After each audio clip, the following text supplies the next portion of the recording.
Ừ, cái tụi nó trống rồi. Trên đây chỉ tàu đây đó. Thơ, sát thôi. Ô, khó chưa? Khó chuẩn bị chặt tơ. Mama bay. Ô, sao thì tiền rồi. Tôi xé rồi.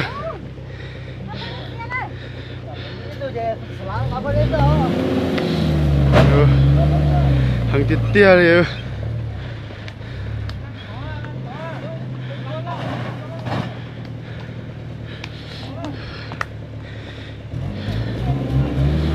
Giờ ta thì tiền.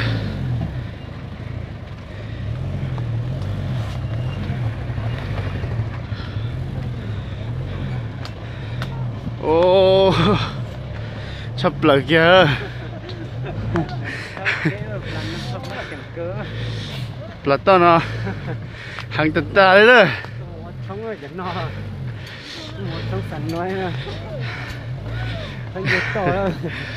Thấy trên gì to. Ô, sao ta rồi.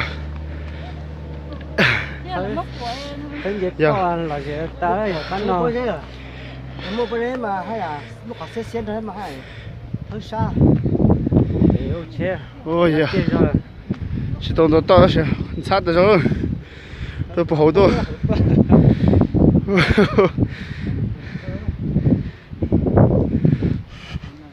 Cơ. Cho nên người ta này đó.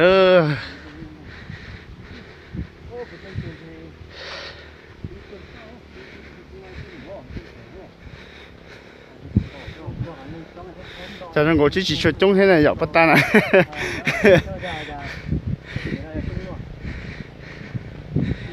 中啲啲，你到窿大都識自己啫。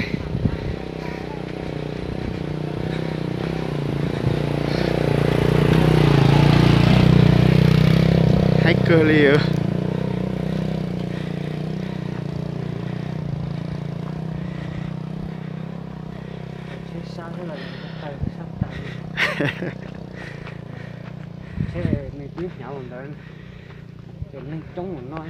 别到xe nào rồi nữa, khó xe gì xưa, thế mà tết chế, nhà nó phụ bé tết trống giống như này nó có đấy có há xưa, khó xe chấp lời,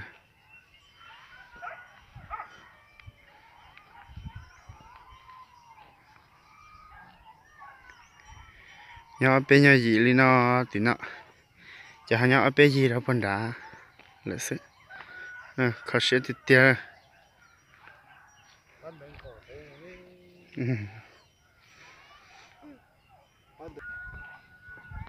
Khó xe chấp lời.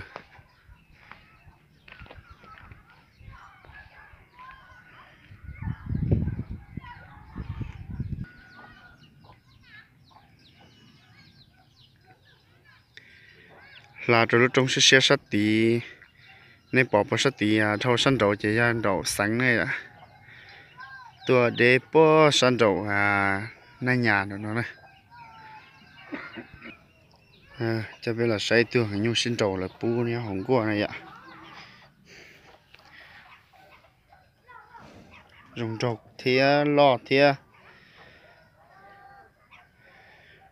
đủ cơ rồi đó sẽ mình nhung xưa chả cú chuyện đấy nè ô nhung lọ cơ đó là mà nhỏ hậu chỉ bỏ xưa nhớ cho bố bể ta xe nó mà thiệt thật khó xíu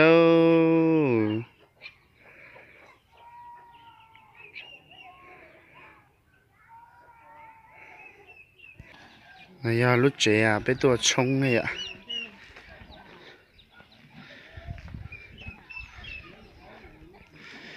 tôi ở lúc trẻ nữa tôi lúc nọ thì lúc xỉa nữa ở lúc trẻ nữa tôi này cắt tao đã chỉ những thơ lịch thơ xưa